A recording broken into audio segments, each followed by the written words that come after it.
Go Pizza presents SCP. The Steve Dangle Podcast with your hosts, Steve Dangle and Adam Wilde. Who's ready to be in their happy place? Yay! Woo! Steve had a really upsetting drive into work today, and Jesse and I are trying to convince him that moving downtown would actually be good for his mental health. I think Steve should move to Liberty Village. Oh, I agree. To live with Jesse, a fellow Lidvigian. Yeah. You know what? We rip on them every show for their weird little lifestyle and all the dumb little things they post on their Facebook board. What I think it actually is a bunch of people who are just super chill because they never have to go on the highway ever. No, I think I've been on the highway 3 times in the last month, maybe. I hate you.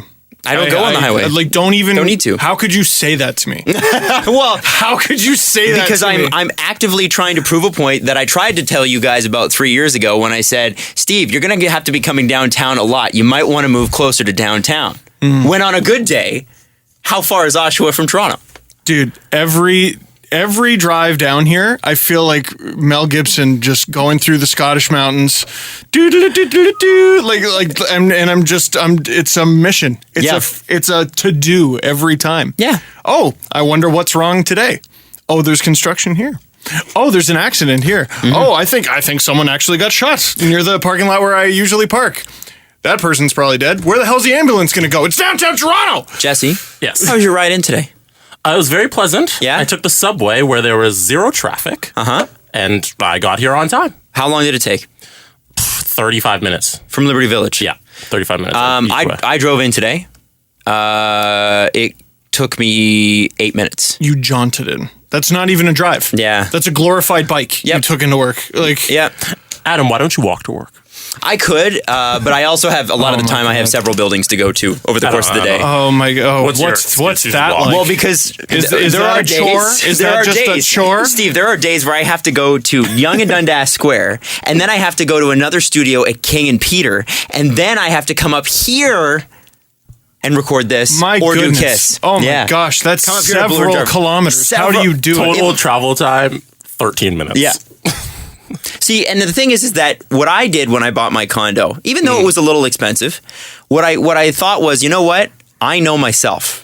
And I know that I can't do commutes. There are people that can. God bless them. They can sit on that GO train. They can do like extremely long bus rides. They can do all that stuff. I love the GO train. I want to make out with the GO train. I wish I lived closer to the GO train. Yeah. See, the thing is that the problem with the GO train, unless you live right there, you have to drive to the GO train, pay to park at the GO train, and the GO train itself. If you want to go, No, you don't have to pay for parking at the GO you train. don't. Oh, certain. But the trade-off is there is no parking. There's simply it's at Oshawa GO station. If you don't get there before 7:30, just too bad. Right.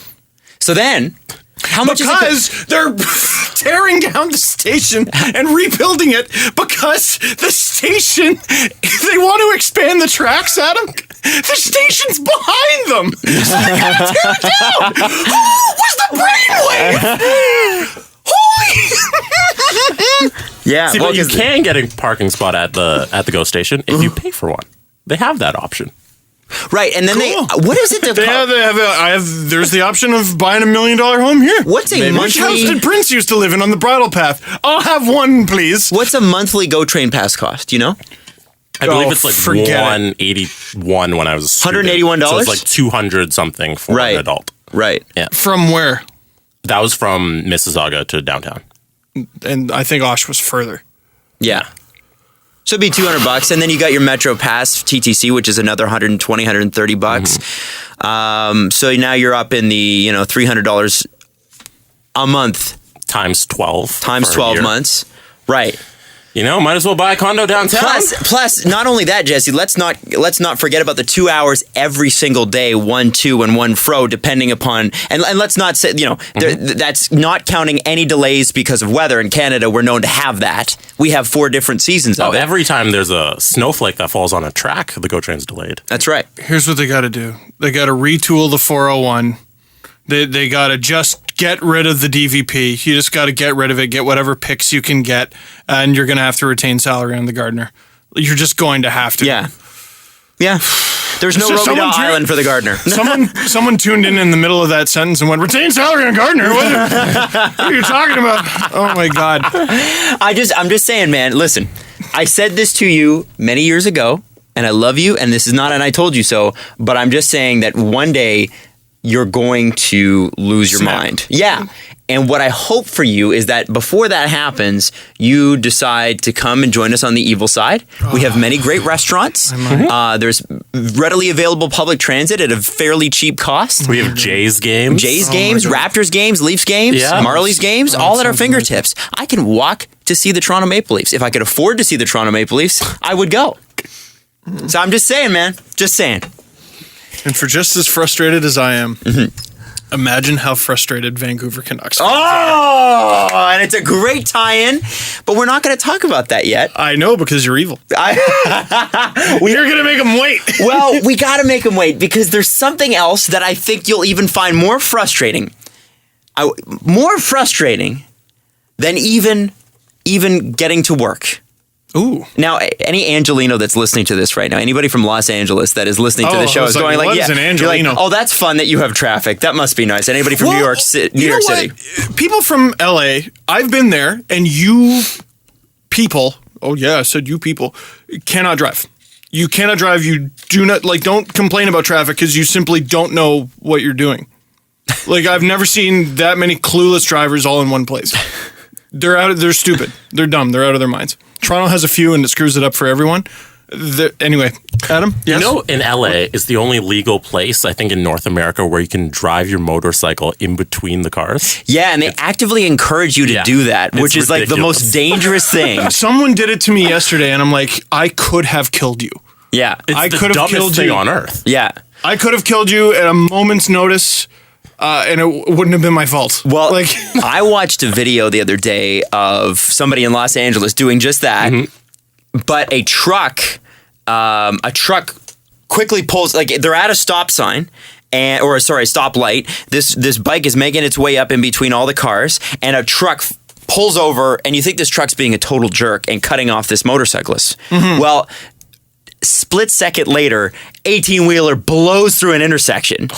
So the guy saw him coming and saved the motorcyclist's life, basically. Wow. Because he was, because the brakes were out or something on this truck. And it was just, because this guy would never have seen it, have seen it happening. Anyway. I get so frustrated with motorcyclists and cyclists on the road. I swear to God, we'll get to hockey. Don't look at me like I'm the jerk. I'm in charge of your life. Look at the dinky little thing you're on. I'm behind 2,000 pounds of metal and fuel. I'll win. Be aware, be careful. I'll win. Don't be an idiot. Anyway, sorry. To be fair to motorcyclists, though, there are a lot of idiots on the road and nobody's looking out for you. Nobody is watching for you. Right, so drive like it. Why do you trust don't trust everyone on the road. Don't drive like you're invincible. You're not. I'll splat you. Did you know, guys? What? That the NHL doesn't like it when you watch games? Oh, this is the dumbest thing. Good. No, I'm glad you brought this up while I'm in a bad mood. Okay. Did you guys know that? Were you aware? No, I did know this. And they especially don't like it if you're watching these games with friends. And they especially do not like it if you're watching it with friends in the community. And they especially don't like it if you're watching them with friends and the community in a non-traditional hockey market. But they're not going to enforce that rule. And by the way, there is a rule until Game 7 of the Eastern Conference Finals, because what the hell is happening here? So apparently today... What are you referring to, Adam Wilde? And I'm getting all of this report. This is from Evan Axelbank of Fox 13 in Tampa, Florida. Basically, the Tampa Bay Lightning were told that they cannot have a big outdoor watch party. They have watch parties, and they've, I believe, done several, if not one for every 6. Lightning have had watch parties outside arena for almost every home and away game this year. But they were told that the one that they've planned for Game 7, not allowed. Why? Because in the playoffs... Now, just to, cut you off like I always do. Please do. They're not allowing it. They're not allowing it for Game 7 of the Eastern Conference Final. I'm sure, everyone calm down. I'm sure there is a spectacular, logical reason for it. Go. Well... Tell me. NHL teams are only allowed one community watch party per team per round.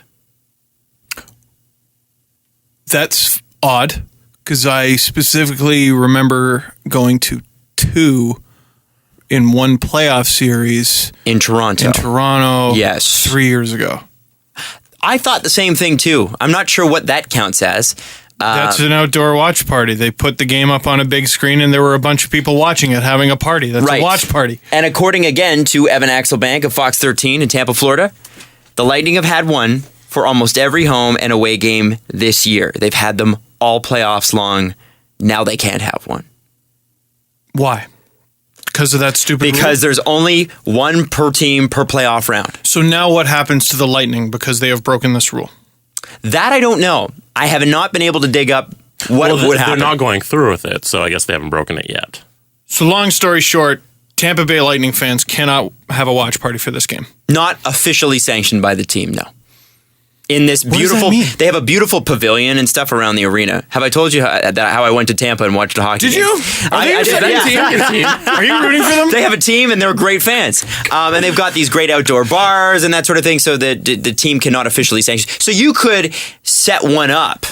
But then, here's the thing. If you're, say, the city of Tampa St. Pete's or whatever, you would then have to go to the NHL for permission to broadcast the game, because it cannot be rebroadcast without the express written consent of the NHL and the NHLPA. And pay tons of money. I'm pretty sure, you know how like you'll buy a UFC, you'll buy some kind of pay-per-view or something at home, and it costs, it costs a certain amount, probably more than you'd like to pay, but that's what it costs. For a bar, it's much more.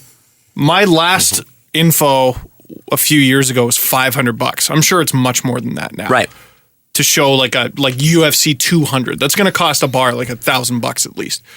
And I think it might depend on the square footage of the bar. Like, there's no way Real Sports pays that much. It's probably more. Well, So Real imagine Sports what it's like for an isn't Real outdoor Sports loosely associated with MLS and E, who would have probably All right, so it's a little different. I It's guess. a little But let's bit different. Pretend it wasn't. right, for sure. Now, here's what this comes down to, and it's what it always comes down to. It's money.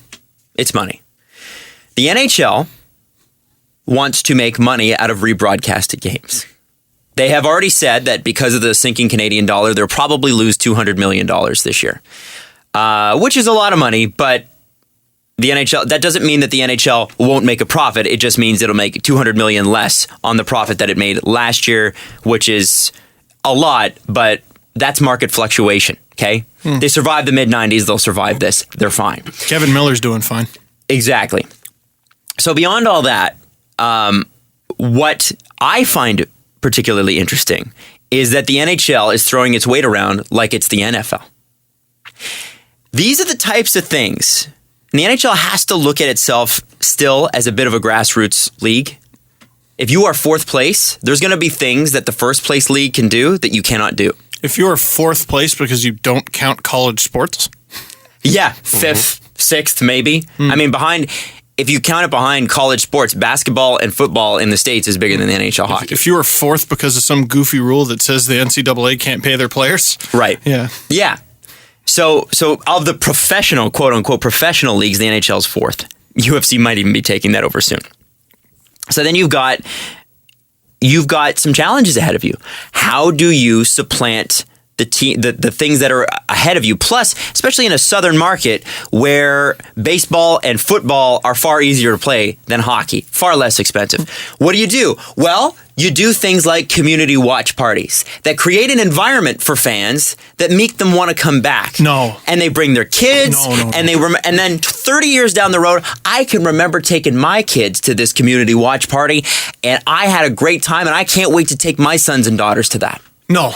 I think what you actually do is you make it much more difficult for fans who barely want to watch you anyway. You make it much more difficult for hardcore fans, much more difficult for casual fans. And you try to, you ever taken a stone and squeezed it really hard and saw the blood drip out? Yes. You really got to do that. Feels good, doesn't it? You just got to squeeze all that blood out of that stone. You got to alienate as many people as possible. You really want to reconsider going to the 2018 Winter Olympics in Korea. Why would you want all of that that exposure. I mean, what's what in it you're for gonna you? want is some rinky-dink Mickey Mouse board game of a tournament that is the World Cup of hockey. Have two teams that aren't even countries. You're going to want them in there.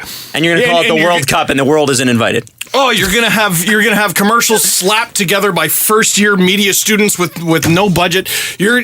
That's what you want to do. That's what you want to do to promote your league. You want to have a lockout every 5-10 years. Yeah, clueless, and a hard cap that prevents your league from actually making money. And by the way, I still have a theory on that. Which you need because all the people running your teams are madmen. You guys, if 2,000 people, or give or take, are outside the Tampa Bay Arena watching the game, how is NBC going to count those 2,000 set boxes that aren't turned on to the game? You're right. You know, that's what's important here. Well, that's the problem is Those NHL ratings are so low that 2,000 people would actually make a difference to a network like NBC. So let's cancel the public viewing. Let's turn on those cable boxes. When you're talking about millions of people, 2,000 is going to make a huge Let's dent. turn on those cable boxes, Okay. Tampa. Here's an example We'll have a turn on your cable box party. Here's an example of why that whole rating system is just idiotic. Let's use Pampers because NHL are being a bunch of diaper babies about this, okay? So there's 2,000 people outside in the square, and they're watching the game. And then it's a commercial break, and a Pampers commercial comes on. 2,000 people just saw a Pampers commercial. But those don't count in the ratings. Why? Those eyeballs. Why? It's 2016, people. Oh my God, hold on. But Jesse, what if they're watching on their computers? It doesn't count. Right. Doesn't count. They're not human. There's no So- Nielsen box on their computer. That's right. Doesn't count. And by the way, this rating system, all the broadcast companies pay for this rating system to happen. Jesse, and the reason, do you want to know the actual reason why it hasn't progressed? Why? How come? Why? How come? Yeah. Because How come why? none of the broadcast companies in North America, I'm talking about Americans and Canadian broadcasting companies are different, but nobody wants to give up their actual streaming numbers. Nobody wants to hand over that data to the ratings company. They can't agree on a way to rate it properly. They've already solved this problem in England, by the way. All the networks in England got together and said, hey, we're losing money. We want to stop losing money. How about we all get together and hand over our data, and that's our data. And we all come up with a fair way to do this, and they did. And guess what? They're all making piles of money again because the online streams and the parties and everything else has counted. I've read the British ratings. I went in and I read them. Because of course you did. Of course you did. Of course Adam Wilde did. When he was bored and when he finished reading the dictionary, he went and did this.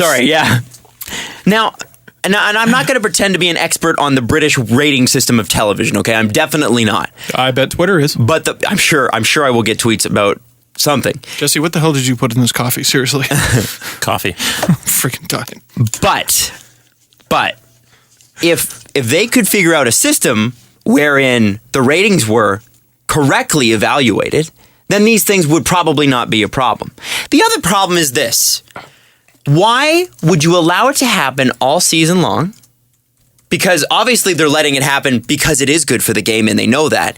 And then on the most important game of the season, this season for two teams, for two high-power NHL teams loaded with superstars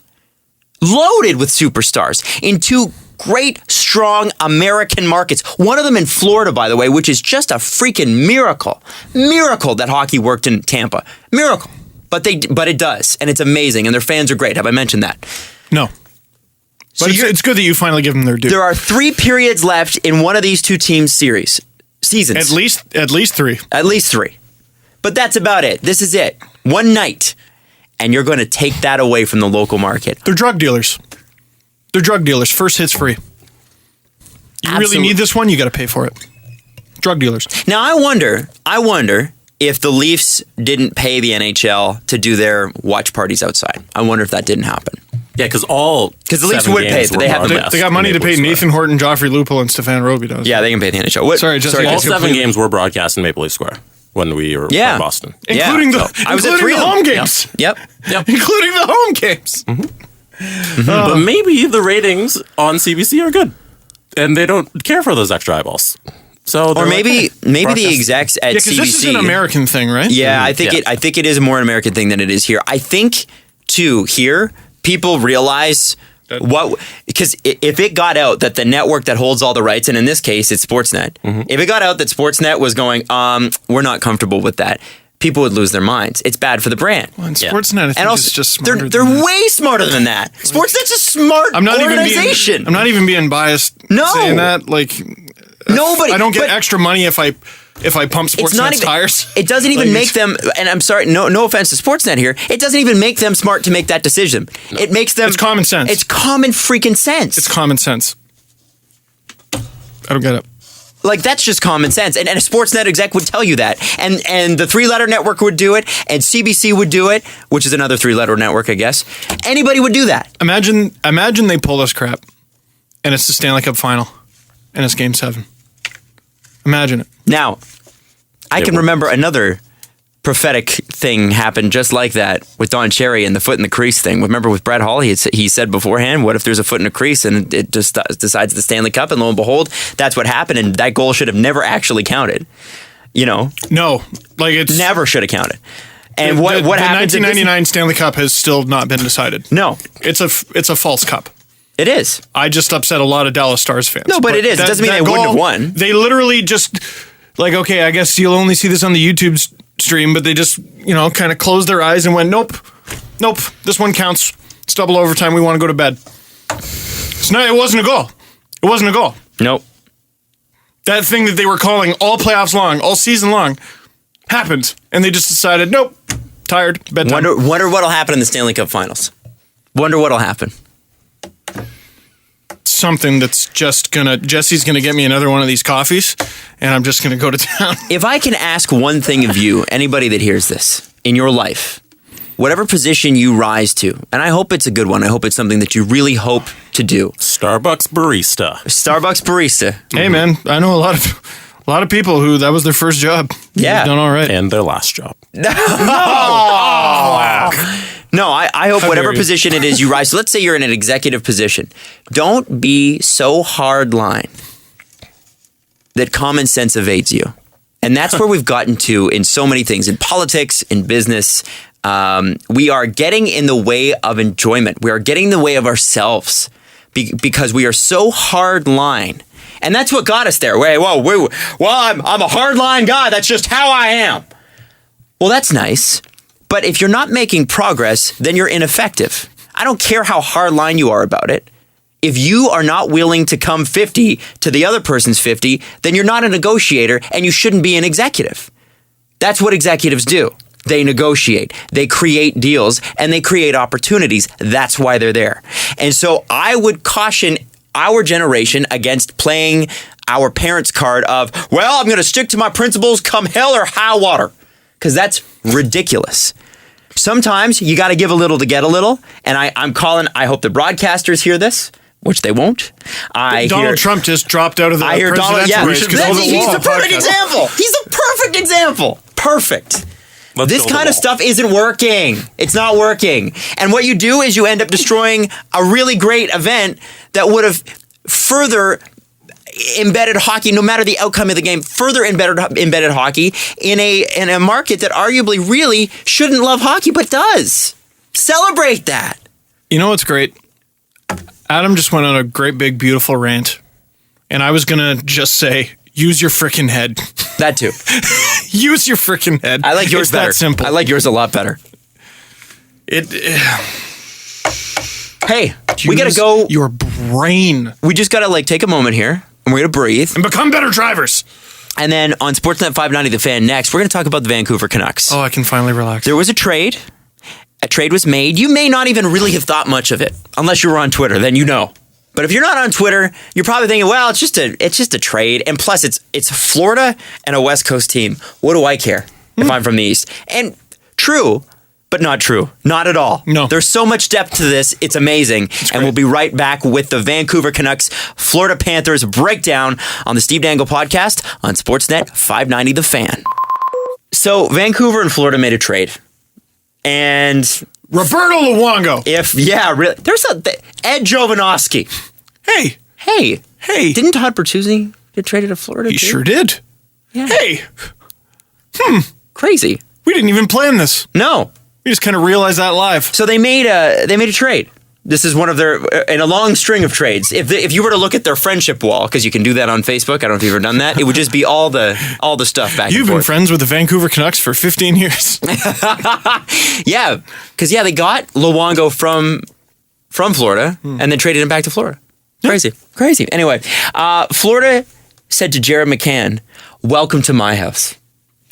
Oh, Adam. I've been waiting for that. Why has nobody made that joke? Why have you been waiting for that? Why is nobody Florida? Welcome to my house. Come on. That was so bad. And Has then nobody made that joke yet? there's the Tampa, Florida version, get out of my house. You see, because they're trying to have a watch party. And you see, all right, now we're on the same level. All right. now we can Well, thank you for lowering yourself. It's nice down here in the basement. It was definitely on purpose. I didn't think it was funny. You're right. Plus, Florida gets a second and a fourth this year. And I believe that second is a 33rd pick. So 33rd overall, which is essentially, and we talked about this last episode, what zone does that lie in? It's a glorified, it's a first overall. It's a first round pick. It's your bonus first territory. If I'm not mistaken, Ryan O'Reilly is a 33rd overall pick.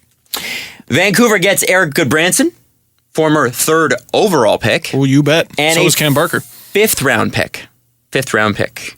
Now, All picks this year. Now, a lot of people and a lot of Canucks fans, especially in my time, I didn't say anything yet last night. Didn't say a thing. And all of a sudden it was like ping, ping, ping, ping, ping, ping, ping, ping, ping, ping on my phone, and people getting into debates going, LOL Canucks, and then people seeing their tweets and going, what do you mean? What do you mean? I think that Goodbranson is a great player. He's a former 3rd overall pick. How does he not help this team? And that was the argument I continued to see, and I didn't engage anybody until this morning. Didn't touch it. You know what? Sorry. Steve, first off, what do we always say about Canucks fans? They're just great. The most, and I'm not talking... The most gracious. There are 2 types, I think, actually. Can always take a joke. There are types who are mad at this, which is the very small minority. Then there are the types of Canucks fans who we are talking about in this particular instance, who are the most sensitive people on the face of the earth. What's been great is, so last show we were ripping on Canucks fans for being too sensitive, and then we brought up the point, well, now you can't tweet us about it because then you'll just be proving our point. Lo and behold, I didn't get a single one. And then I tweeted that. I go, I haven't gotten a single one, and a bunch responded, it's been really hard. It's been really hard. Well, the Canucks fans that I've seen since this trade, because they kind of forgot that rule as soon as the trade happened. Oh yeah. Because they know. They're like, okay, we're going to get hammered on the Thursday show. Well, some of them don't believe that they should. And that's the type of Canuck fan I'm talking about. Good for you. They are being so very Canuck fan about this. It's so great. They are defending this to the last man. See, the Canucks don't pick a hill to die on. They die on every hill. Whatever hill they're standing on, that's the hill they die on. I mean, they got the Rockies, right? They do. They got a lot. They do. Hills. Lots to defend. Yes. So why does this trade reek of Jim Benning? Because it is it reeks of Jim Benning because I don't know what it is. What is this? What does this do for the Canucks? What does it do for the Canucks? All right, we need to shore up our defense. Jesse, can you bring up their page on General Manager, please? Yep. Oh, amazing. Oh, I looked at it this morning, Adam, and I can't wait. Can't wait to discuss. It's going to be fun. Going to be a cap team next year, by the way. Definitely going to be a cap team. It is. I look at the Canucks, and I don't know what they are, okay? Right. And I've said this for, I think, 2 or 3 years. You know what? I throw a lot of stuff out there. Mm-hmm. I throw a ton of stuff at the wall on this podcast. Not very much of it sticks. Boy, oh boy, did I nail the Canucks. And I've nailed the Canucks for years now. Like, because the path has been so obvious. It's not me. Like, I can't even brag about it. Everyone with a brain knows it's coming. Their fans knew it was coming. You know how I know that? Because a bunch of their former fans now work for the Panthers in their analytics department and had fun fleecing their former team. That's what happened. That's what happened in this deal. It was a fleecing. It was a fleecing. It was a complete fleecing. Let's talk about... And this is why all the defenses of this trade, I think, are listeners of this show parodying Canucks fans. Like, because it's indefensible. Okay, you get Eric Goodbranson. Does he make your defense better? Yeah, totally. Yeah, I think so. He's a second pairing guy. Probably third. He can play second. Now, can play second pairing. Okay, Making so now $3.5 million. I was just going to say, who were we just talking about for a third pairing guy making $1 million less than that and saying that was a bad idea to pay for a third pairing guy? Kevin Mella. Of where? The Boston Bruins. For how long? 4 years. Now I'll give the Canucks credit. Eric Branson only is going to make that this year, and then he's an RFA. But then he can ask for more. I know, right? More, Adam. So what are they? What I think they should be, because you know what? They are actually let's backtrack 24 hours ago, okay? Before this trade happened. They're actually, I know I said I predict they'll finish last in the next 5 years. That's just because I think they're going to make stupid moves. But if you take that out, what do they have? They got the Sedins who are aging. Fine. You got Burrows who's aging. Fine. You got Miller who's aging. Fine. But then you got Thatcher Demko. Could be your next big hope in net. Then you got Bo Horvat. Oh, yeah, and he's a great player. Could be your next big center. And right behind him, coming up the rear, you got Hunter Shinkin. Oh, no. Michael Grit. It's okay, though. You don't need them because you got Jared McCann. Mm-hmm. And maybe playing on the same line as one of those two fine gentlemen. A little bit of Jake Virtanen action. Throw that at you. So what they are, I think, is a team that was great, is aging, and has a bunch of decent prospects, right? They're rebuilding. Mm-hmm. That's tweaking. That is a pleasant rebuild, by the way. That's how a pleasant rebuild should work. Yeah. Not having to just tear it down all at once and suck instantly. A pleasant rebuild is you were really, really good. You took your shot. You missed, and you go down a bit, and you get some nice prospects, and they come of age as soon as your stars retire. Right. And hopefully you can supplement your young talent with more young talent by trading those aging stars when their contracts are expiring. That is not what the Vancouver Canucks are. This is a buy. They're trying to be better next year with the addition of Eric Branson. And the irony of it all is it doesn't make them better at all. Now, I want to stop you for a second. Okay, so Eric Branson, okay, he's probably a 4-5 guy on your defense. Yep. Making $3.5 million. And by the way, I hate the thing I hate most about this is I have to rip Eric Branson a little bit. Yeah. I met him and he's nice. No, it has nothing to do with Eric Branson. It's the Canucks just it's expecting him to be Scott Stevens. Poor asset management. Now, it's not even that, Adam. But it is. Well, it is that, but they genuinely...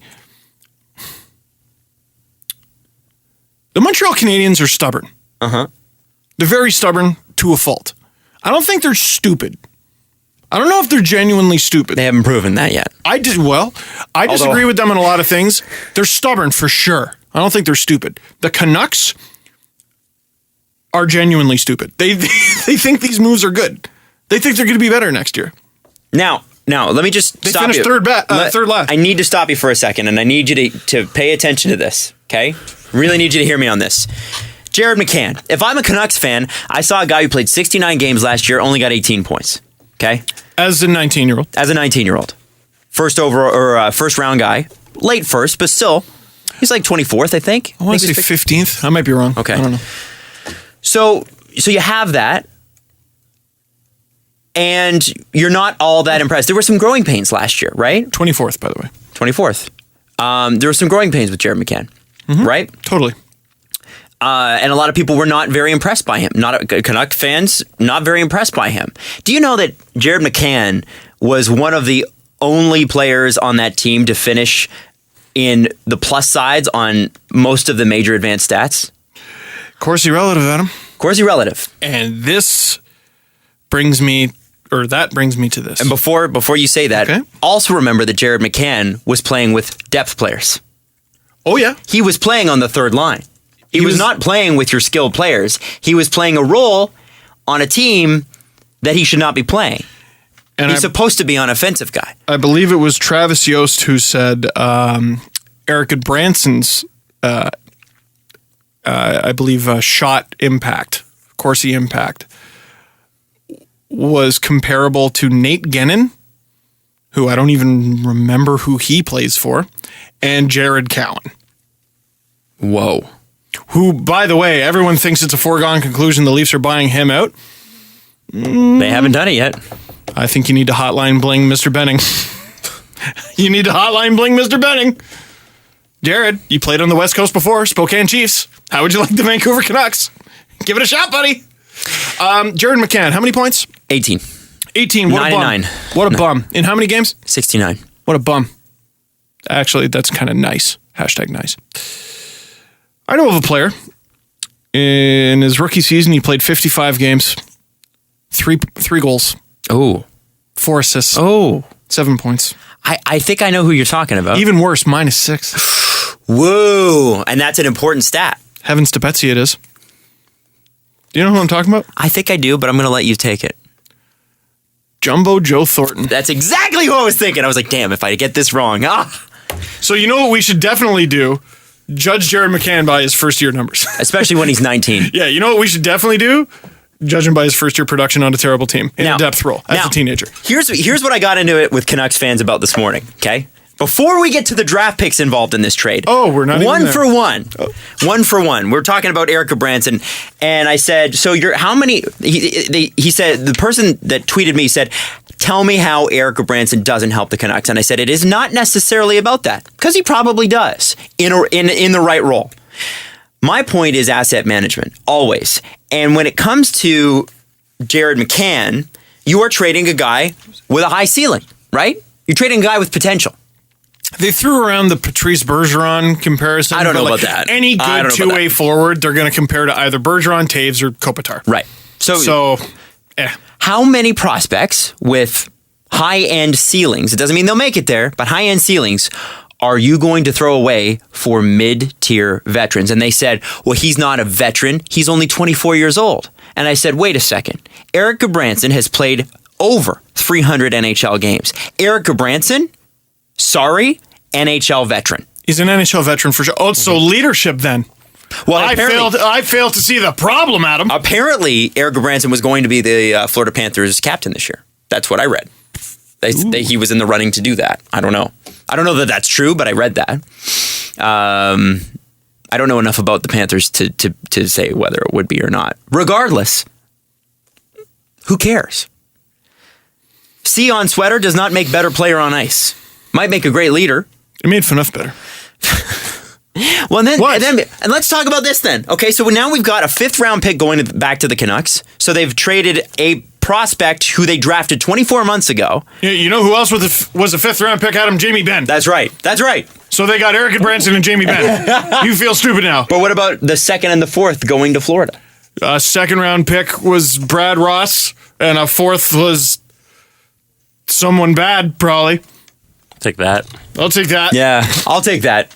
Would you take Jared McCann and 2 bad players for Erica Branson and Jamie Benn? Use your head, Adam. Beyond that. What do you have against the Canucks? On top Why of are you that, such an unterrible Leaf fan? That's right, because I'm a Leaf fan and I don't know anything about anything else. He's the last fan from Ontario. What was your last cup? Said the Canuck fan. President's Trophy. It's a better indicator of talent, don't you know? Of course. That's what I've been told. 2 games. Because everybody remembers who won the President's Trophy. Oh, totally. Now, I don't even remember who won this year. Beyond that. The Caps? It doesn't matter. It doesn't matter. It does not matter. Beyond that, we also have a Canucks team, which, if I'm not mistaken, if they were not last in the league in goals for, they were probably bottom 5. And the Canucks had to, going into this year, address a specific issue, which is scoring on the back end. So what they did was they eliminated something from their weakness. They made their weakness weaker by taking 18 points out of the lineup and getting a guy who is going to get you, who averaged, last season, on a pretty good team with some high-powered offense, 11 points over 82 games. Yeah, you got that from Dmitry Filipovic. I did. I was going to bring that up, and then you did. Sorry. And there, by the way, is a guy who grew up a Canucks fan and has worked for NHL teams and knows his stuff analytically. You know what this is, I think? This is the anti-analytics crowd's last stand. It sure is. I think it It is. sure is. Because they got nothing. And you see it in their defense of the trade, by the way. Because there were a few pundits. It wasn't just Canucks fans. There were a few pundits defending this trade.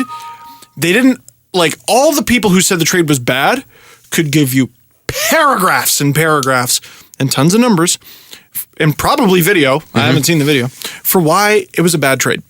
The defense of the trade was, you watch.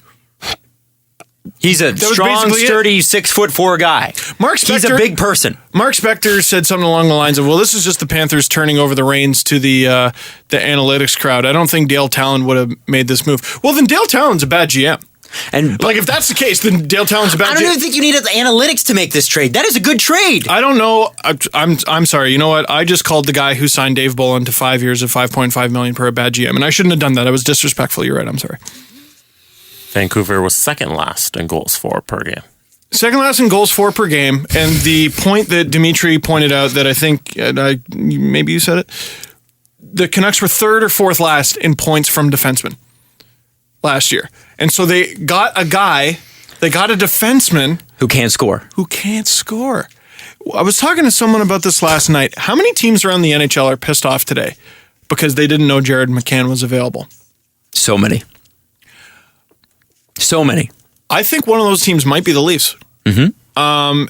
Here's why. Can we give you a slightly used Frank Corrado? Oh my God! Can you imagine? Oh, that'd be amazing. No, you can't have burned that bridge. And I love Frank Corrado. So Jared Cowan, Matt Hunwick. We could have offered a better deal than what Florida gave them. I think so. For sure, but why would we? Why would we when you can get it for less? It's true. Bargain basement prices on Canucks prospects. He's good on the analytics, and that doesn't surprise me because Jared McCann came from the Sault Ste. Marie Greyhounds while Kyle Dubas was Interesting. there. It's just that was the first thing I thought of is how pissed are the Leafs right now. So I have a question.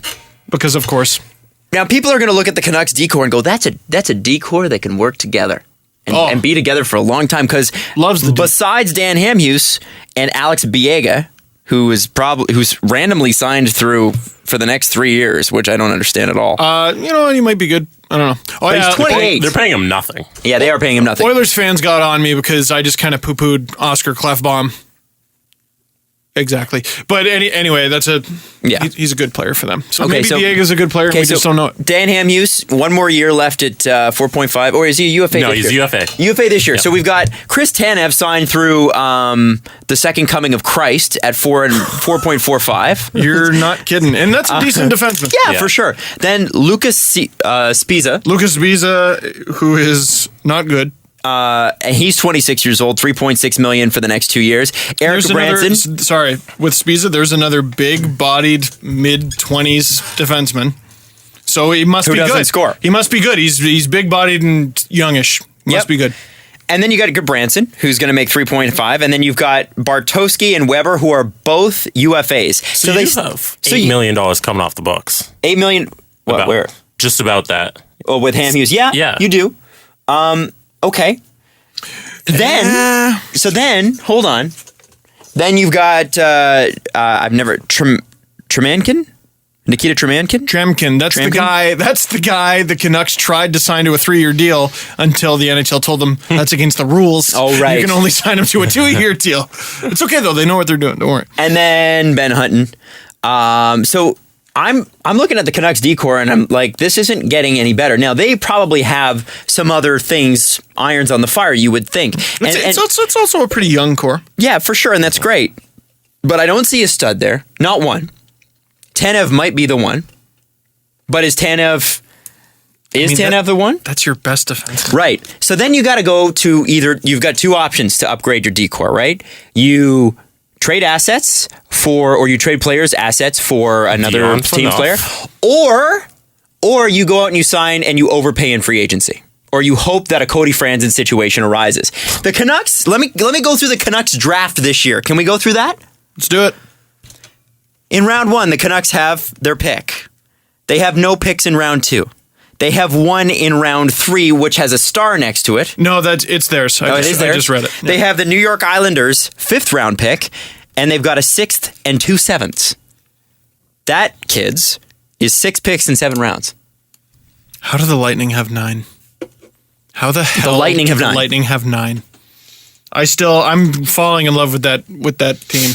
Yeah. Which means, by the way, they're. Oh, no, I'm not even. No, I'm not. Don't worry. I'm not going to put that evil on you, Tampa fans. Now, I forgot Alex Edler. Alex Edler will be back next year. Oh, that's right. Yeah, injured reserve. Making $5 million for the next 4 years. Yeah. So it's not $8 million coming off the books. About 3. Now wait though. Here, just go to the top there. Well, it's still $8 million coming off the books, but you got to add Edler to that. They got, according to GeneralFanager.com, they got about $61.5 million committed already to next year's team already.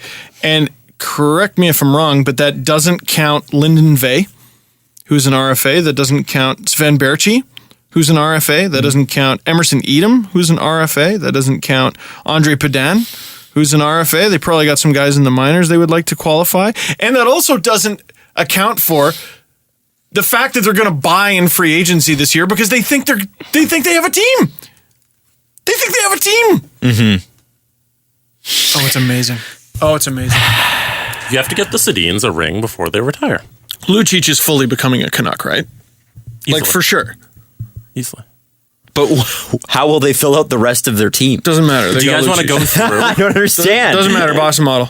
Do you guys want to go through the Canucks assets that they received and traded away since July 1st, 2015? From Mike Darnay of Pennsburg. With the tweet of yesterday, I think. Yes. So draft picks they've lost in the last year. 2 seconds, a fourth, 2 fifths, and a sixth. Draft picks they've gained in the last year. A third and a fifth. Oh. But read the whole list. Read the whole list coming in and then the list going out. Okay, so going out. Nick Bonino. No. Read in first. Trust me. Okay. Yeah. Brendan Sutter, Marcus Granlund, Eric Gudbranson, Emerson Edom, Philip Larson, Brandon Prust, a third and a fifth. Not one of those is a difference-making hockey player on your team.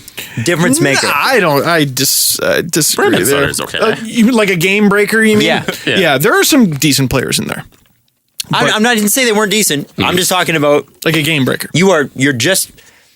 I got you. I understand. But Jesse, who went out? Nick Bonino. Ooh. Jared McCann. Hunter Shinkarik. Adam Still don't get that one. Clendenning. Nick Jensen. Zach Kassian. 2 seconds. A fourth. 2 fifths. And a sixth. I want to know what those seconds were traded for. Well, we just got one of them. Yeah, there's one. Of them, and the other one was... Can't find it right now. Okay. Doesn't matter. Hunt that down. I will. Hunt that down somehow. I believe in you. It should be at the bottom of the page, I think. It's just... When does Jim Benning get fired? No. Wrong. We can get to that question. So the Canucks are clearly in a... You know what? I got to stop you. Why? Because we got to go off the air. No! So, Steve, quick tease on what you're about to say. Quick tease. I might be screaming about the owners. Okay. Sportsnet 590 The Fan. It is the Steve Dangle podcast brought to you by Panago Pizza. Thank you so much for listening. You can download us at sportsnet.ca or, of course, anytime on iTunes or Google Play or anywhere you can find a podcast. Thank you so much for listening. We'll be back to yell at Canucks listeners. Not listeners. Canucks owners on the other side. So you asked Steve before we went to break, how long before Jim Benning gets fired? And then I corrected myself. What were you about to say before I had to cut you off? That's okay. When the Blue Jays really went for it, Alex Anthopoulos had to convince ownership, look, we can really go for it. Mm-hmm. Release the hounds. And they did. In a lot of scenarios, I hate when ownership gets involved, but there has to be a dialogue between ownerships and GMs. Well, yeah, and there's money. And in terms of where the team is at. If you're not spending money, well, I want to know why you're not spending money. Is it because the team sucks? All right, well, at least tell me that. Man, you're spending a lot of money. The team better be freaking good. I think Jim Benning, I would like to entertain the idea that maybe Jim Benning has been told this team better be good. And you better be doing moves that look like buys because we expect to be better than third last this upcoming season, or you're fired. I just wonder if that's the case. And if it is, they don't realize they're making the team worse. But when does Jim Benning get fired? When does he take the fall? He's going to. He will. Because they're going to continue to be bad. Yeah, because remember, this team didn't make the playoffs this year, and they didn't get, you could argue, I don't know how marginally better they got with this deal, if they did at all. They did not. They did not. Oh boy. You subtracted points. You took points off the board. Which young player is next?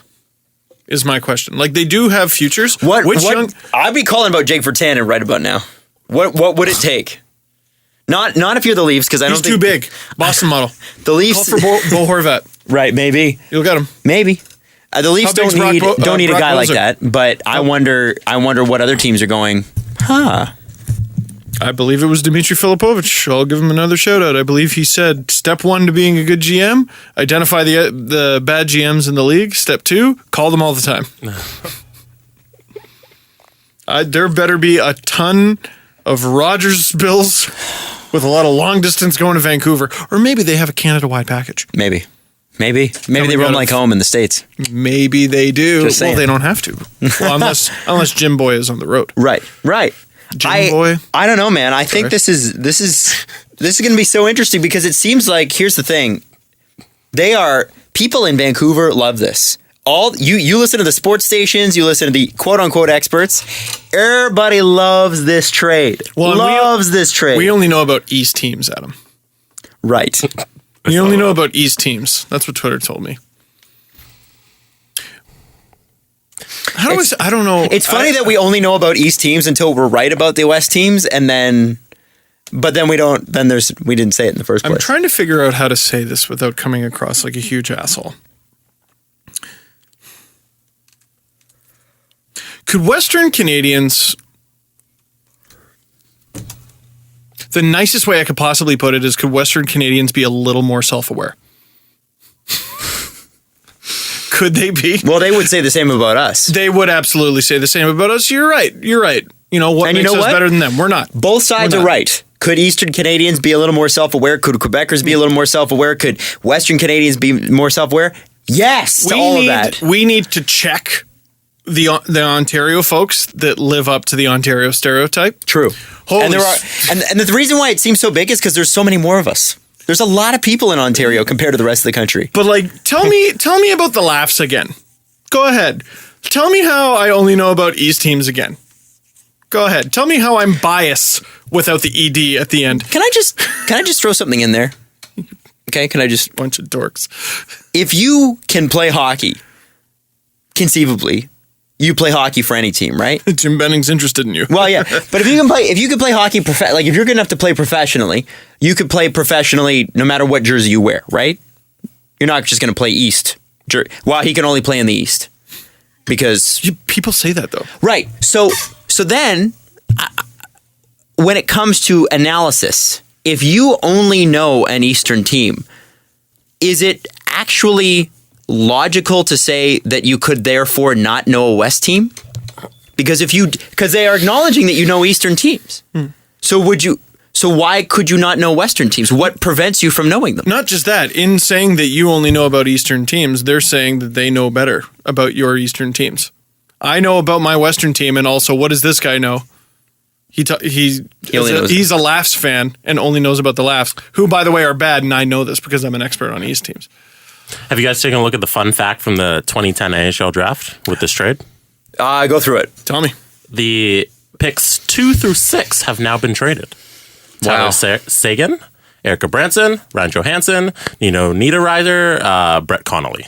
All gone. Boy, that is a soft top 6. And Taylor Hall, who was number 1 overall, is probably going to go. You think so? Yeah. Johansson's good. Seguin is amazing. People really thought Niederreiter was going to be better. He's still in the NHL. El Nino. It's a little bit like Yuri Talusti. Like, people call him a bust. He's a regular NHLer. And he's still only 28. He was picked in 2006, yeah. My draft year, Adam and I's draft year. They went with Talusti instead of us. Jerks. They also went with Leo Komarov. It was a good year. It was a good year. That's a good year. But yeah, so here's the deal. I feel like the way this is all going to shake down is that Jim Benning loses his job as soon as it's pretty clear that the Canucks are going to not make the playoffs next year. And December. I think December, January. That's my... And you quote me on that. If I'm wrong, if the Canucks come out and they're wildfire next year with Ryan Miller and net and Henrik and Daniel Sedin, who are combined aged almost 80. Actually, it's got to be 70-something, aren't they? 35 each. So 70. Do we think the Canucks are smart enough to fire Jim Benning before the trade deadline? If they're out of the playoffs, yes. And if they're not, then they're going to be buyers. And that's going to be fine. Oh, my God! Because Jim will be wanting to hang on to his job. Listen, Canucks fans, okay, you've been taking a beating. I'm so sorry. Like, more than anything, I'm so sorry. It's not your fault. We know. It's not your fault. We're going to Goodwill Hunting on Yeah. It's Canucks not your fans, fault. It's not your fault. Hey, it's not your fault. Fuck you, man. It's not your fault. Fuck you, man. Don't fuck with me. And then listen, you think that we don't know this situation, for those of you that think. Good Jim trading. We are of that ilk. We know what it is to have a team that poorly manages its assets, that throws things away. Yeah, we're not trying to pick on you. No, we've been there. So in fact, actually, this is new territory for you. We're the experts. We've been there when teams have willy-nilly thrown away picks. We are the Toronto Maple Leaf fans. We know what it's like to have Roberto Luongo drafted by another team and Scott Niedermayer drafted by another team, and to throw a fourth-round pick at Ryan O'Byrne. You know what? For no reason. Ryan O'Byrne. Canucks fans for many years lived in this amazing mansion, this huge palace. They lived a lavish life. And one day they received a knock on the door. And it was an ugly-looking blue and white witch. And that ugly blue and white witch offered them a rose. And the Canucks turned it away. Oh, my goodness. And so we turned them into a beast. You have two options, Canucks fans. You can watch that rose wilt, or you can go out and find your belle. I know, it's the plot to Beauty and the Beast. Those are your options. And right now it's wilting. It's just a little petal floating to the bottom. We are also... Your lady awaits. Oh, this is so going to get pulled off iTunes. Don't put Disney music in our show. Yeah, probably can't put this on YouTube. Oh, sorry. yeah. Damn. Well, Taylor's old as time. Song is old as rat. Okay. We were talking about the other second-round pick. They had acquired it in the Kevin Bieksa deal. They got Bieksa for a second, or they traded away Bieksa for a second, and then they immediately traded it along with Nick Bonino and Adam Clendenning for Brandon Sutter and a third. So they took Kevin Bieksa, who is a big right-handed defenseman making too much money, and they traded him for a second-round pick. And then they got rid of that second-round pick. And then they got rid of another second-round pick so they could acquire a big right-handed defenseman who's making too much money. They're idiots. They're dumb. Dumb hockey team. Dumb. The Canadians are stubborn. The Bruins do some things cleverly, other things not. The Canucks, wall to wall, dumb. Dumb. I don't get it. It's like an episode of Hoarders. You go, how are they going to fix this? I don't think they ever can. Like, that's how I look at the team. That's how I look at the team. And then you get a couple glimmers of hope. They might be changing their ways. Oh, look at them. They just threw out that old shirt that had been there since the 70s. And that's Bo Horvat. No. They find new ways to go. They suck.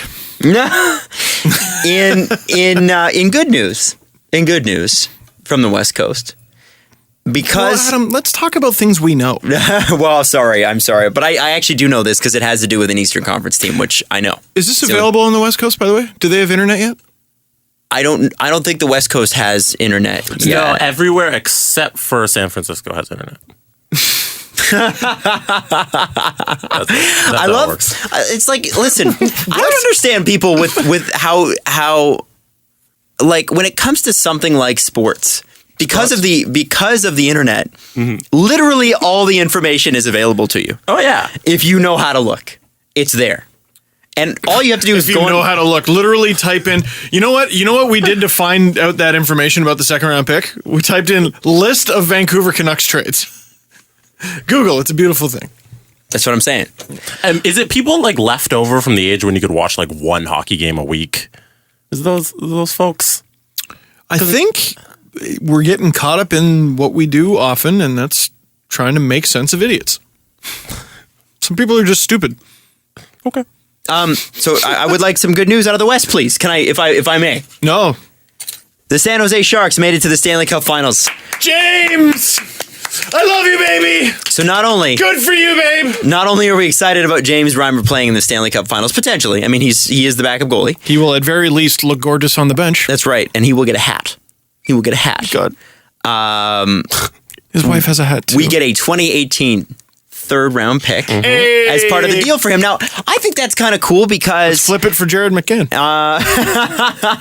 Good. What I think is cool about that is that I believe 2018 is part of the window where we can pay the Devils off for Lou Lamoriello. I think 2017 is when the Babcock thing expires. Oh, I didn't even think of that. So I think, I could be wrong, it has to be a Toronto pick. It has to be a Toronto pick, Yeah. but that means that they have the San Jose pick. So you give them the 2018 pick on Lou. And we all know the Toronto pick will be 30th.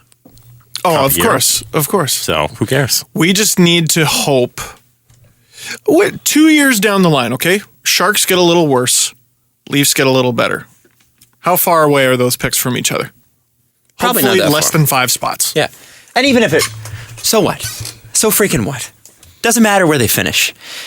Are you paying All of a sudden, picks don't matter? You ripped on us Picks for an do- hour picks- saying picks mattered? Picks matter, but I Whatever think, on terrible. I think Lou Lamoriello and Mike Babcock, but Lou Lamoriello in this particular case, because I think, again, Babcock's 2017, you have to have that paid by. 2018 is Lou Lamoriello. Having Lou Lamoriello manage the Leafs this year is definitely worth the third round pick.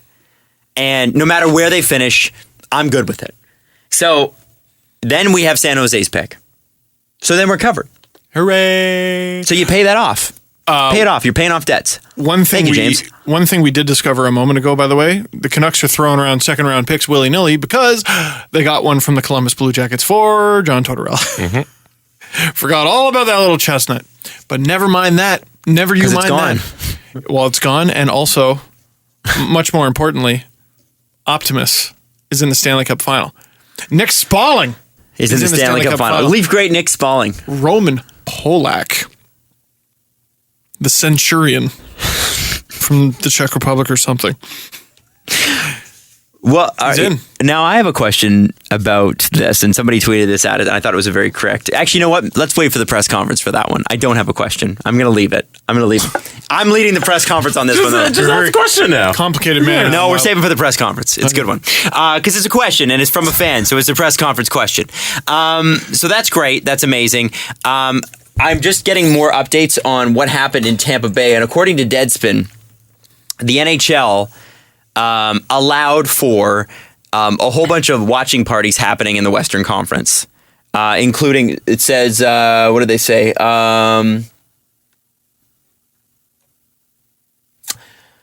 Tampa Bay Lightning hosted a very well-attended viewing party on Sunday of Game 5 of the Eastern Conference Finals with Pittsburgh.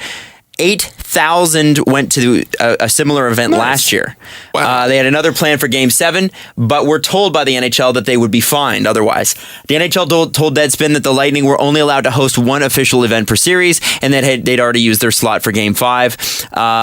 Sharks and Blues each hosted multiple parties during the Western Conference Finals, and sources tell us that the NHL and NBC pressured the team to cancel tonight's event because of worries of low TV ratings.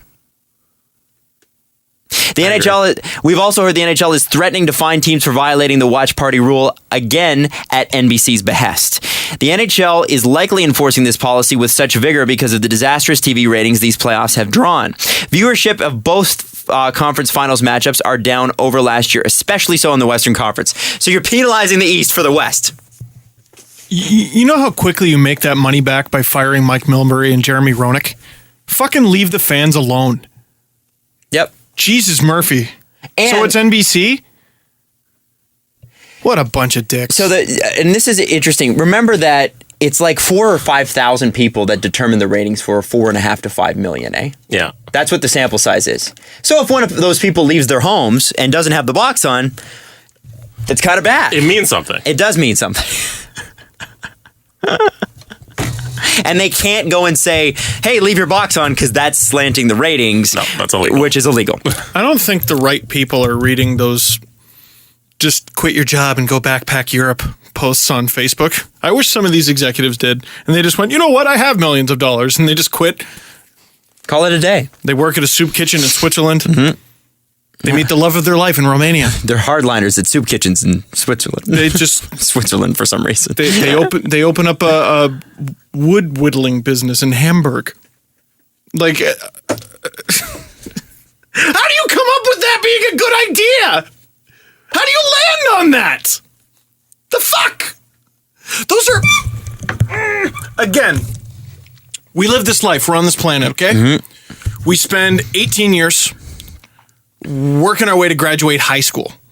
Then we do really well in high school. So we go to college, and some of us even get a scholarship, especially if you're like a huge NBC executive, okay? You probably go to college, you probably got a scholarship, you're probably doing pretty well, and you probably did pretty good in your college. You were part of all the proper clubs, you got really good grades, you probably had an excellent resume of extracurricular activities, and then you get a job in the industry, and you succeed at that job. They go, this kid's got spunk, and so you get promoted, and then you get promoted again, you get promoted again, you get promoted again, until you are the person who makes that decision, and you're still stupid. Mm-hmm. Hundreds of thousands of dollars of education, years of hard work, and you're a moron. Steve's face right now is just purple. It's great. Because this fucking guy is clogging up the road with his BMW, texting on his phone and not going at the green light when I'm trying to turn left at Bloor and Shoreborn. Yep. God damn it. Getting into accidents. I want to say, hey, shout out to Skate to Great, as we always do. Text Dangle to 41010 to make a $5, $10, or $20 donation. SkateToGreat.org for more details. Jesse, do we have any in-game promotions, Liberty Village, anything like that today? Nope. Okay. Then let's go directly to the press conference. The Presser. SDP. The Steve Dangle Press Conference. Adam, you had the first question? Well, first off, I want to lead by saying apparently there's a bunch of people in Florida that also think this is a bad trade. The Vancouver, Florida trade. Anyway, you're lucky, Florida. You're lucky, okay? And then I wanted to add this question, and I forget who sent it, and I apologize, but... So... I think I know what you're bringing up. So, Game 7 is tonight. There will be no viewing parties in Tampa St. Pete's, thanks to whomever who decided that. But James Reimer has made it to the finals. Phil Kessel may make the finals.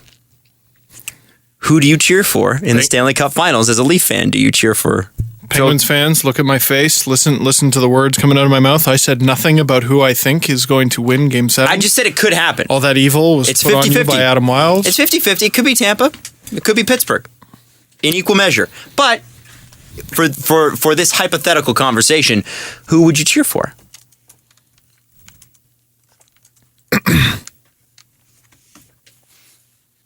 I know it's James Reimer for you. I know that. And I imagine it would be for most Leaf fans because most Leaf fans are dumb and don't think that Phil Kessel did anything good here because they're dumb. I'm cheering for the PPP. Who's that?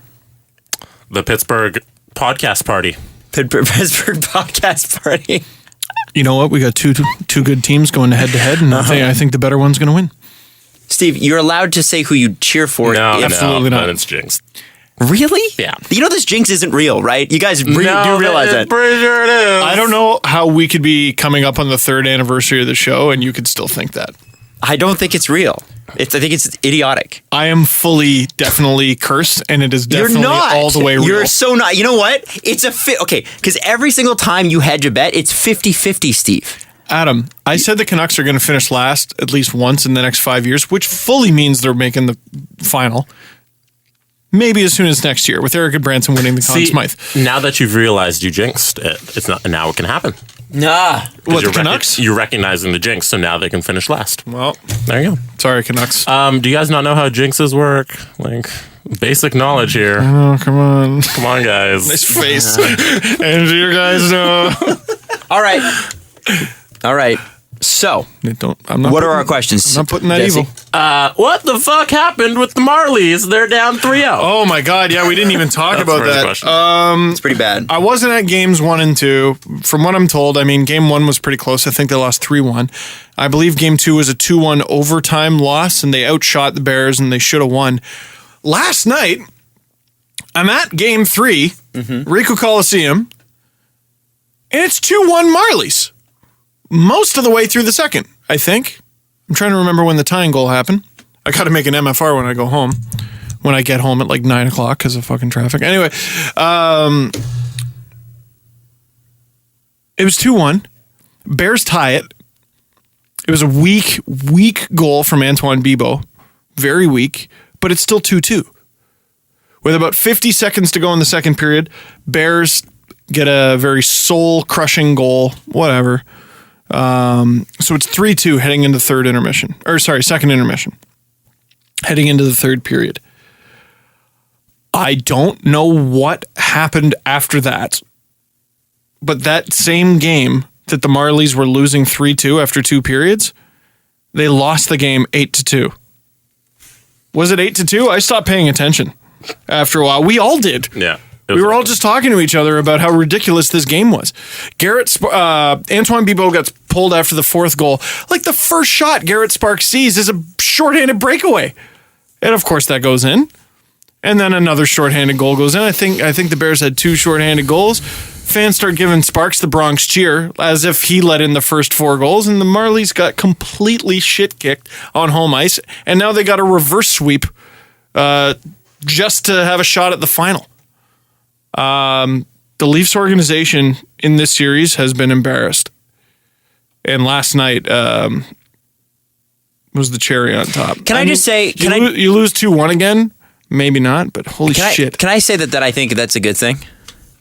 A little bit? Yeah, because you don't want... I see it. You don't want everything to go right because that sets expectations high. And I don't think, and I have always thought, that the goaltending in the minor leagues is a question for the Leafs, a major question. Enormous. And I don't think that.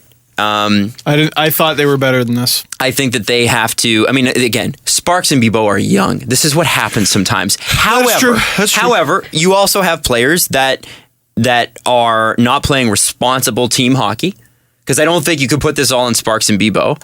And you got young guys who are learning what it is to have an incredible regular season, and then what it is and what it takes to be successful in the playoffs, which are 2 completely different things. Look at the Golden State Warriors getting blown out at home by Oklahoma. That's shocking. Blown out. How is that possible? Also, this is a team that won 73 games. 73? 72. Greatest regular season team of all time. And they're on the brink of elimination in 5 games. In the 3rd round.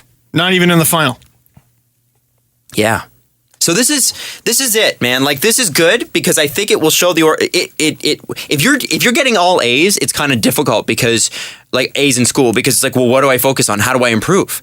But now the Leafs go, okay, so we have some good stuff here, but there's some real places to work on. We had a good season, but we got to. Here's a focus.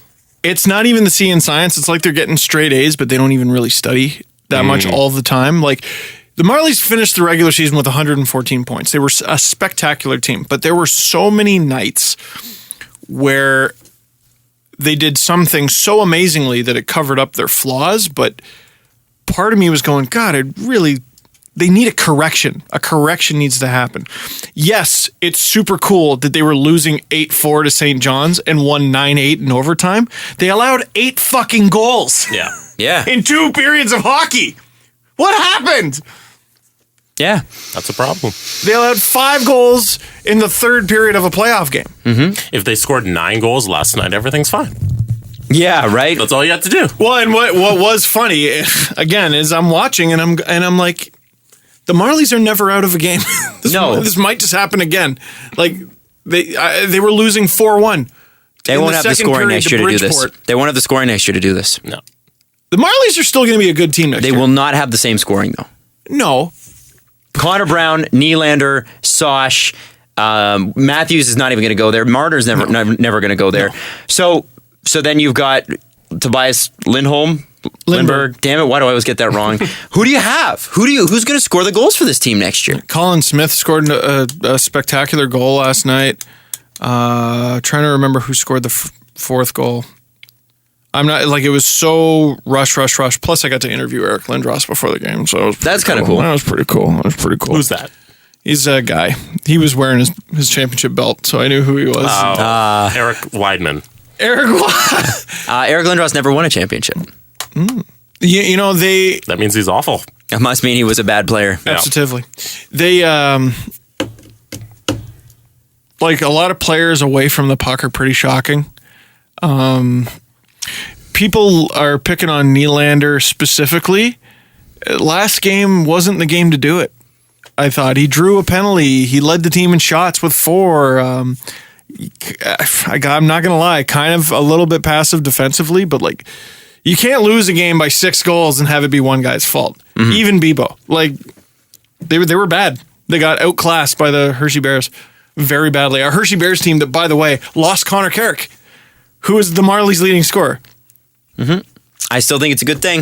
I think it gives them, whether they come back or not, I still think this is like I think it's good when you're doing that well to get a slap in the face every once in a while. And it's just a shame because, again, I said this before, but Sheldon Keefe got kind of upset at me, or he didn't like my question when I think it was when they lost to Albany, game 1 to Albany. I go, is this potentially an opportunity for the Marlies to feel, a little bit more human? And he goes, I think we've had plenty of opportunity to feel human this season. And he's right. But the players haven't. Obviously. You know what'll bring you down to earth real quick? Getting swept, which they're on the verge of. By the Hershey Bears. No, and no offense to the Hershey Bears. They shouldn't be sweeping the Marlies. Marlies should be playing much better. Marlies shouldn't be getting swept by anybody. No. Can we help Tommy? Final question. Okay. Tommy accidentally burned down his garage. Oh, really? He had a few friends over. Is this a math question? No. He had a few friends over that he hadn't seen in years, had a bonfire, put it out, and went to sleep. Apparently, a few sparks hit the garage. Oh well, shit happens and life goes on. But he wants to know if you guys can just boost his spirit, if you have a big fuck-up story that can make him feel better. Yeah, I got one. It involves fire as well. No. I, to this day, don't know what I was thinking. And stop me if I've told the story in the podcast before. The worst part is I was babysitting like 2 of my young cousins. I was in Pickering, Ontario. And, they showed me the controls on the TV if I wanted to use it. There's some food in the fridge if you want to eat it. Also, we'll leave out some popcorn for you. So my aunt and uncle leave out popcorn. And I go, you know what? I could go for some popcorn. And I'm looking around the kitchen. I go, where's the microwave? Where's the microwave? I can't find it. Damn, I really want this popcorn. How could I make this popcorn? How do you make popcorn? I was like 14. Mm-hmm. Definitely old enough to know better. But I don't know what possessed me to make this decision. In the corner, on the counter, there was a toaster oven. And I put the paper bag of popcorn in the toaster oven. I don't know why I did this. And I remember having the thought at some point, oh, should I go downstairs? What did you think? Well, heat is just going to heat it and pop it up. It makes sense. It's a toaster oven, not a toaster. It is a toaster oven. It's a toaster oven. Kind of. That was half my life ago. But in my head, I was like, I think I had the TV on downstairs too or something. Something was downstairs. And I remember being like, should I go to the basement? No, I shouldn't. I should wait for the popcorn to be done. And thank God I didn't go to the basement because, of course, it's set on fucking fire. So I called my other uncle who just happened to live on the same street as this uncle, and he comes over and, I put the fire out. Thank God I had the common sense to unplug the toaster oven before throwing water on the fire. That was Thank God. that would have started a bigger fire. Yeah. And so I'm telling my uncle what happened. He's in, and he was giving me way too much benefit of the doubt because he goes, oh, the microwave's not working? And I go, no, I couldn't find. And when he said that, I noticed he pointed at the fucking microwave, which was right above the stove. Oh. And I just You just didn't look that high. it's one of the most brainless evenings I've ever had on this earth. I missed the microwave and I decided to put a paper item in a toaster oven. And I set it on fire and ruined that toaster oven. But they call it a microwave oven and a toaster oven. You can see how someone could get confused. Just totally. Forgive yourself, Steve. So I was 10 or 11, probably old enough to know better, but I definitely didn't. And I remember we were putting our Christmas lights out, outside, and made hot chocolate and made it like a whole family event every single time that we did this. And I let my hot chocolate get cold because I was helping my dad in the bushes, like putting up lights or whatever. And so I went to drink it. It was cold. I was like, you know what? I'm going to go in and throw this in the microwave. I'll throw this in the microwave. I found the microwave. It was above the dishwasher in my house, but thankfully I knew where it was. So I didn't Adam put it in the toaster oven. Heated up his hot chocolate in the toaster oven. In the toaster oven. Paper mache cup. And I had a friend over. I happened to have a friend over, and I put it in the microwave. And all of a sudden, I see, Oh no! and a poof, and fire starts. And this is within 10 seconds. And I didn't know this at the time, but metal and microwaves don't go that well together. What? Mine was in a traveling cup, like a metal traveling cup, and the handle of it, which was made of plastic, and this is how hot it was in that microwave, caught on fire. Plastic caught on fire. And at this point, I was apoplectic. So I you know when Kermit freaks out and he goes, "Ah!" That was me. And I ran outside to grab my parents. My friend at the time was thinking on his feet and just went over to the hot chocolate, opened the microwave, and went, put it up. So there's my story with fire. I had a similar experience with metal cups in the microwave. I was younger though. I was like 8 or something like that. Mm-hmm. And my parents were in the kitchen at the time. They just didn't see what I was doing. And it goes bang, bang, bang, bang, bang, bang, and I go, ah! Like, of course, I freak out too. And they go, what? Oh, and they stop it, and they had never told me, right? Right. So, but it was funny. They kind of used the moment to be like, well, that's what happens. You ever gonna do that again? I go, no. They're like, all right, Perfect. Well, no harm, no foul. By the way, Didn't sorry. like that cup that much anyway. It was Tommy, right? Tommy, I'm sorry that happened to your garage. Shit happens in life, and that sucks, dude. Yeah. But I'm sorry that happened. That really sucks. Yeah. So, wow, I couldn't believe that was a real story. I know. That was an actual thing. I definitely thought Tommy. you were gonna say something from like iced tea juice. Yes, that's what I thought you were going to say. Okay. Well, I didn't. Thank God you didn't. It's not. Is it though? No. But isn't it? How? Okay. What is iced tea made of? Tea and liquid. You make it cold.